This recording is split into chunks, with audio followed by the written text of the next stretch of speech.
Abul Fida Ismail ibn Umar. Ayahnya Umar ibnu Katsir ini, Umar ibnu Katsir seorang khatib, seorang ulama di zamannya, sehingga Ibnu Katsir betul-betul terlahir di rumah yang penuh dengan ilmu. Dia lahir pada tahun 701 Hijriah dan meninggal pada tahun 703 Hijriah. Dia lahir pada tahun 700 Hijriah, 701 Hijriah, dan meninggal bapaknya Affan pada tahun 703. Artinya Ibnu Katsir hidup bersama ayahnya itu cuma 2 tahun, karena beliau dilahirkan tahun 701 dan bapaknya meninggal tahun 703. Jadi dia hidup sama ayahnya cuma 2 tahun. Maknanya Ibnu Katsir terlahir yatim. Subhanallah. Sering saya katakan bahwa banyak para ulama terlahir yatim. Imam Syafi'i, kemudian juga Al-Imam Ahmad, termasuk di sini Imam Ibnu Katsir terlahir yatim. Tetapi keyatiman Ibnu Katsir rahimahullahu taala tidak menghalangi dia untuk menjadi ulama besar yang kemudian diambil ilmunya oleh seluruh para ulama setelahnya sampai hari ini. Dan tentu ini sebuah kebaikan yang ada pada timbangan beliau rahimahullahu taala. Ma'asyiral muslimin yang dimuliakan Allah Azza wa Jalla, Ibnu Katsir ini disebutkan bahwa setelah meninggal ayahnya dan Ibnu Katsir itu usianya hampir 63 tahun karena meninggal pada tahun 774, artinya usianya sekitar 63 tahun dia meninggal. Jadi ketika ayahnya meninggal dan di usia 2 tahun beliau, Al-Imam Ibnu Katsir rahimahullahu taala dirawat oleh abangnya, oleh saudara kandungnya, namanya Abdul Wahab. Lah Abdul Wahab ini seorang talabatul ilmi, seorang memang yang cinta dengan ilmu. Makanya selama kemudian dia berada bersama abangnya, bersama saudaranya inilah yang kemudian menggembleng Ibnu Katsir sehingga dia sudah hafal Quran sejak kecil. Hafal mutun-mutun hadis, kemudian sejarah-sejarah dasar yang mengajari oleh saudaranya yang paling besar yang bernama Abdul Wahab atau dikenal dengan Kamaluddin Abdul Wahab rahimahullahu taala. Kemudian setelah itu dibawa rihlah ke Damaskus. Di sinilah Ibnu Katsir kemudian menimpa ilmu dengan para ulama besar, karena memang di zamannya hidup para ulama besar seperti Imam Zahabi, Imam Ibnul Qayyim rahimahullahu taala, dan juga Ibnu Taimiyah. Bahkan Ibnu Taimiyah menjadi guru yang sangat berpengaruh kepada Ibnu Katsir. Ibnu Taimiyah itu sangat memberikan pengaruh kepada Ibnu Katsir. Sehingga pengaruh Ibnu Taimiyah kepada Ibnu Katsir menjadikan Ibnu Katsir itu sosok yang mandiri. Dia tidak pernah taklid pada siapapun dan dia kembali kepada Quran dan Sunnah. Dan kita tahu mauqifnya Ibnu Taimiyah terhadap politik sangat keras sehingga dia bolak-balik masuk penjara. Lah, Ibnu Katsir ini karena banyak membela gurunya Ibnu Taimiyah, kurang lebih akhirnya dia ditangkap dan dimasukkan ke dalam penjara. Begitulah para ulama, tantangan di hadapan pemerintah terkadang harus menjadikan badan-badan mereka masuk ke dalam penjara. Dan itu tidak ada masalah bagi para ulama. Karena bagi para ulama itu yang di penjara itu badannya saja, tapi hati mereka bebas kemana-mana. Makanya tidak ada pengaruh. Mau di penjara, mau di luar penjara, para ulama itu tenang saja. Bagi mereka sama saja. Ma'asyiral muslimin yang dimuliakan Allah Azza wa Jalla, sampai akhirnya dia berguru kepada seorang ulama besar namanya Al-Hafidh Al-Mizzi. Al-Hafidh Al-Mizzi. Al-Hafidh Al-Mizzi ini memiliki karya luar biasa. Ya, namanya Tahdzibul Kamal kalau tidak salah. Itu kitab yang merangkum rijalnya kutubus sittah. Jadi Al-Hafidh Al-Mizzi rahimahullahu taala adalah seorang ulama yang sangat besar, bahkan dia juga memiliki istri seorang wanita saleh namanya Aisyah bintu Ibrahim. Itu seorang qari. Memang pakar Al-Qur'an istrinya itu. 80 tahun menemani suaminya, dia habiskan untuk Quran istrinya. Sehingga banyak kemudian para ulama, para wanita di zaman itu belajar kepada istrinya Imam Mizzi ini. Karena memang pakar Quran. Ya, pakar Quran, sehingga Imam Mizzi sangat mencintai istrinya dan tidak pernah kemudian meninggalkan istrinya. Dan Imam Mizzi sendiri adalah seorang alim besar. Bayangkan dia merangkum kitab Kutubus Sittah, diambil rijal-rijalnya, diambil para perawinya, kemudian dikomentari. Sampai akhirnya kitab yang beliau karang itu, kalau sekarang yang cetakan yang ma'ruf, yang dijual-jual itu, sampai 30 lebih ya jilid gitu ya. Isinya hanya nama-nama orang saja tuh. Ya, nama-nama orang yang dikeluarkan dari Kutubus Sittah kemudian dirangkum sehingga kemudian menjadi sebuah kitab namanya Tahdzibul Kamal. Lah Ibnu Katsir ini belajar kepada Imam Mizzi ini. Lah subhanallah, ya akhirnya kemudian bukan hanya dijadikan guru, tetapi akhirnya Ibnu Katsir pun menikah dengan Fatimah, putri daripada Imam Mizzi ini. Menikah dengan salah satu putri daripada Imam Mizzi namanya Fatimah. Akhirnya kemudian dia pun berguru dan menjadi besannya.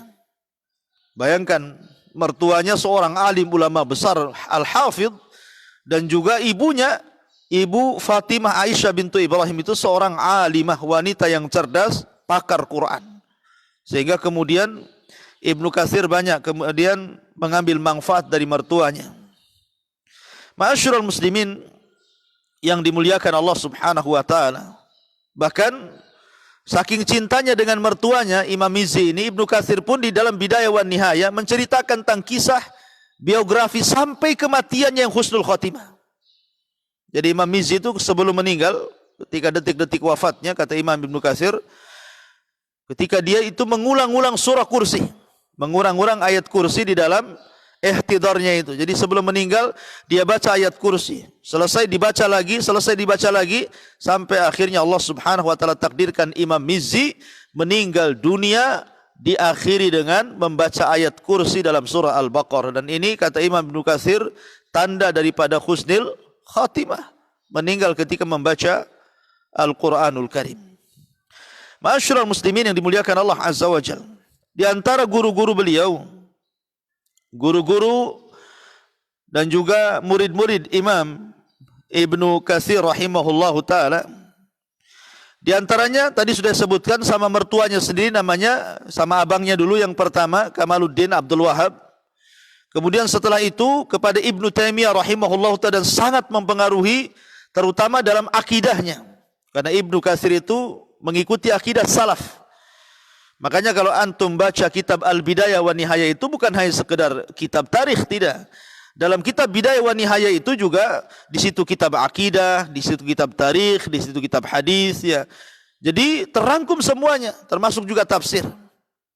Karena Imam Ibnu Katsir itu sangat ihtimam dengan Al-Qur'an dan juga hadis Nabi sallallahu alaihi wasallam. Bayangkan Allah berikan kecerdasan, dia hafal itu kitab Musnad itu dia hafal tuh.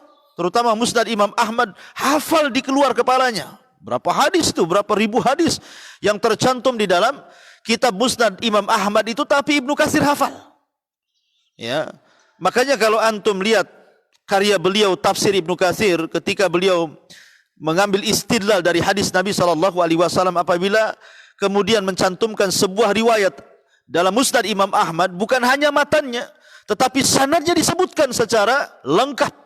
Ya, sanadnya disebutkan secara lengkap, kemudian dikomentari. Hadis ini juga terdapat dalam Bukhari, hadis ini terdapat dalam Muslim, hadis ini terdapat dalam Abu Dawud, hadis ini terdapat dalam An-Nasa'i, hadis ini terdapat dalam Tirmidzi. Subhanallah. Makanya wajar kalau seandainya kemudian dia digelari Al-Hafidh, Al-Hafidh Ibnu Katsir. Karena dia bukan hanya hafal Quran, hafal tafsir, tetapi hafal hadis matan dan riwayatnya, hafal sejarah. Bahkan ke dalam Bidayah wa Nihayah itu, Anda bisa bayangkan, beliau membuat kitab secara tartib, mulai daripada Badul Wahyi, kemudian Qasasul Anbiya, dan diakhiri dengan kisah Nabi SAW yang sangat mutawal, artinya sangat luas sekali. Sampai Syekh Albani rahimahullahu taala ketika hendak berusaha meringkas gitu ya, mengeluarkan riwayat-riwayat yang dalam Bidayah wa Nihayah tentang kisah Nabi SAW, beliau mengatakan, sesungguhnya apa yang ditulis Ibnu Katsir dalam Bidayah wa Nihayah itu sesuatu yang sangat luas, butuh waktu lama untuk mengeluarkan riwayat-riwayat itu, kata Syekh Albani rahimahullahu taala, karena luasnya pengetahuan Al-Hafidh Ibnu Katsir rahimahullahu taala. Kemudian di antara guru-gurunya adalah Imam Zahabi, ma'ruf mu'arrikhul Islam. Kalau disebut Imam Zahabi, berarti kita bicara tentang orang yang pakar terhadap tarikhnya Islam. Ya, mu'arrikhul Islam Al-Hafidh Az-Zahabi. Kemudian juga beliau berguru kepada Al-Imam Muhyiddin Asy-Syaibani, namanya Yahya. Kemudian Al-Imam Syamsuddin Muhammad As-Sirazi. Kemudian juga berguru kepada Al-Hafidh Syamsuddin Mahmud Al-Asbahani. Kemudian juga berguru kepada Al-Imam Afifuddin Ishaq ibn Yahya Al-Amidi Al-Asbahani. Dan banyak lagi gurunya yang luar biasa, sehingga dia tercetak menjadi ulama. Jadi berguru kepada ulama besar sehingga jadi ulama. Wajar kalau murid-muridnya juga jadi ulama besar. Ibnu Katsir itu banyak berguru kepada dia Al-Hafidh Alauddin, atau dikenal dengan Ibnu Hajai, salah seorang faqih dari fuqaha Syafi'i. Kemudian juga berguru kepada dia adalah Muhammad ibn Ismail ibn Katsir, anaknya sendiri, Muhammad ibn Ismail ibn Katsir. Termasuk juga Ibnu Abil Iz Al-Hanafi, ma'ruf Abil Iz Al-Hanafi, dan dia seorang fuqaha dari mazhab Hanafi, padahal Imam Syafi'i itu adalah Imam Ibnu Katsir itu seorang yang menguasai mazhab Syafi'i. Ya, dia faqih Syafi'i, mazhabnya mazhab Syafi'i. Sementara belajar kepadanya Al-Imam Ibnu Abil Iz dari fuqaha Al-Hanafi. Kemudian juga Al-Hafidh Abul Mahasin Al-Husaini, kemudian Muhammad ibn Muhammad Al-Khadir Al-Qurashi, dan banyak lagi, diantaranya Syarafuddin Masmud Al-Antaqi An-Nahwi, seorang ahli nahwu, itu juga belajar kepada Al-Imam Ibnu Katsir rahimahullahu ta'ala. Ma'asyiral muslimin yang dimuliakan Allah Azza wa Jalla. Makanya kemudian Ibnu Katsir setelah kemudian beliau keliling rihlah sebagaimana para ulama yang lain, terutama dia habiskan para ulama yang ada di Syam, akhirnya kemudian dia memfokuskan juga bukan hanya sekedar belajar, tapi juga mengarang. Seperti akhirnya keluarlah kitab tafsir Ibnu Katsir, kitab Tabaqat Al-Fuqaha, kitab Manaqib Asy-Syafi'i, termasuk kitab yang sangat fenomenal Al-Bidayah wa Nihayah, termasuk juga kitab At-Takmil fi Ma'rifati Thiqati wa Du'afa wal Majahil, termasuk juga kitab Takhrij Al-Ahadits Mukhtasar Libnil Hajib. Bahkan dia juga berusaha untuk mensyarah kitab-kitab besar, tapi sebagian kitabnya ada yang hilang dan tidak sempat dicetak, tetapi sebagiannya juga alhamdulillah sampai kepada kita. Salah satunya tafsir yang luar biasa, tafsir Ibnu Katsir, dan kitab sirah yang luar biasa Al-Bidayah wa Nihayah. Jadi Ibnu Katsir itu diunggulkan dengan tiga ilmu. Pertama, dia unggul di bidang tafsir. Yang kedua, dia unggul di bidang hadis. Dan yang ketiga, dia diunggul di bidang sirah. Tiga-tiganya dikuasai. Ya tentu yang lainnya juga seperti akidah, fikih, dan yang lainnya. Makanya disebut Al-Hafidh. Ya, karena dia menguasai ilmu itu bukan dalam buku, tetapi dalam hafalan. Ya, jadi hafalannya sangat kuat sekali. Makanya kemudian dia mengungguli akron di zamannya, kawan-kawan di zamannya, sehingga orang-orang setelahnya menganggap bahwa dia seorang yang hafidh. Yu'addul Imam Ibnu Katsir min asharil fuqaha'i wal muhaddithin wal mu'arrikhin. Maka Imam Ibnu Katsir dianggap di zaman itu pakarnya fikih, pakarnya hadis, dan pakarnya tarikh, termasuk juga minal mufassirin, pakarnya tafsir Al-Quranul Karim. Ma'asyiral muslimin yang dimuliakan Allah Subhanahu wa taala. Adapun di antara pujian para ulama disebutkan oleh Imam Zahabi. Imam Zahabi gurunya sekaligus akronnya. Jadi Imam Zahabi pun terkadang mengambil istifadah dari Ibnu Katsir, dan Ibnu Katsir banyak belajar tarikh terhadap Imam Zahabi rahimahullahu taala. Apa kata dia? Al-Imamul Muftil Muhadditsul Bari' faqihun wa mufassirun walahu tasanif mufidah. Ibnu Katsir seorang imam, ahli fatwa, seorang ahli hadis, seorang ahli fikih, seorang ahli tafsir, dan dia banyak karya-karyanya yang sangat bermanfaat untuk kaum muslimin. Kemudian Al-Hafidz Ibnu Hajar rahimahullahu taala mengatakan juga, istaghala bil hadithi mutala'atan fi mutunihi wa rijalihi wa kana katsirul istihdhar husnul mufaqihah sarat tasannifuhu fi hayatihi wa antafa'an nasu biha fi hayatihi wa ba'da mamatihi. Kata Al-Hafidz Ibnu Hajar rahimahullah taala, dia orang yang disibukkan dengan hadis. Betul-betul dia telah hadis itu secara detail. Kemudian dia betul-betul menguasai matan hadis, rijal hadis, dan orangnya istihdhar. Kalau ditanya itu langsung hadir gitu ilmunya, jawabannya langsung ada. Dan dia baik cakapnya. Maksudnya bahasanya sangat indah, sangat lugas, penuh dengan faedah-faedah. Kemudian sehingga banyak karyanya yang bermanfaat di masa hidup dia, bahkan setelah meninggalnya. Dan ini menunjukkan pujian yang luar biasa. Termasuk di dalamnya adalah perkataan Al-Imam As-Suyuti rahimahullahu taala, al-umdatu fi ilmil hadis ala ma'rifati sahihil hadis wa sakimihi wa ilalihi wa ikhtilafi turukihi wa rijalihi jarhan wa ta'dilan. Imam Ibnu Katsir adalah rujukan dalam ilmu hadis, terutama dalam pengetahuan hadis ini sahih, hadis ini sakit, hadis ini banyak cacatnya, ini perselisihan jalan-jalannya, rijal-rijalnya, orang ini thiqah, orang ini sakit, orang ini dhaif, orang ini kadzab, semua tahu, ya. Jadi Allah Subhanahu wa taala memang berikan kecerdasan kepada Ibnu Katsir luar biasa terhadap ilmu-ilmu hadis. Di antaranya sifat-sifat yang terpuji secara global adalah al-hifdzu. Dia kuat hafalannya. Jadi Allah berikan keistimewaan Ibnu Katsir itu dengan memiliki kekuatan hafalan, dan itu disebutkan oleh muridnya Ibnu Jaha. Kata dia, ahfad man adraknahu limutunil ahadis wa rijalihi wa a'rafuhum bi jarhiha wa sahihiha wa sakimiha wa kana aqranuhu wa syuyukhuhu ya'tarifuna lahu bidzalik.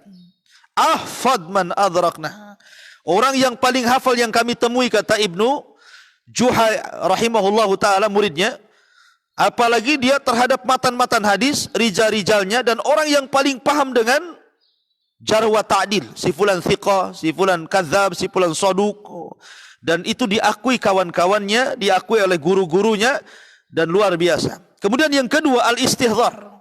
Orangnya mudah, kalau ditanya itu langsung hadir jawabannya, luar biasa. Tentu tidak lain karena hafalannya.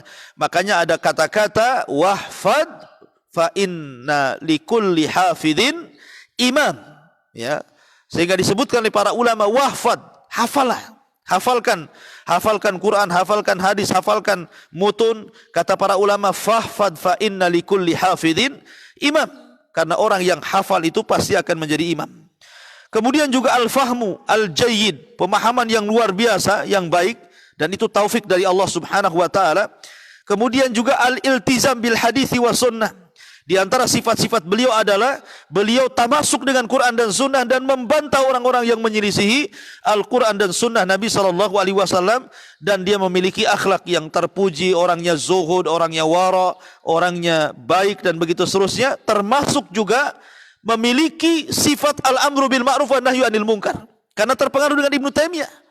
Makanya akibat kerasnya beliau di dalam mengingkari sebuah kemungkaran, akhirnya bolak-balik masuk penjara juga. Sama dengan gurunya Al-Imam Ibnu Taimiyah rahimahullahu taala, dan orangnya juga insaful khusum. Ya, beliau diberikan keadilan ketika bermuamalah dengan lawan-lawannya.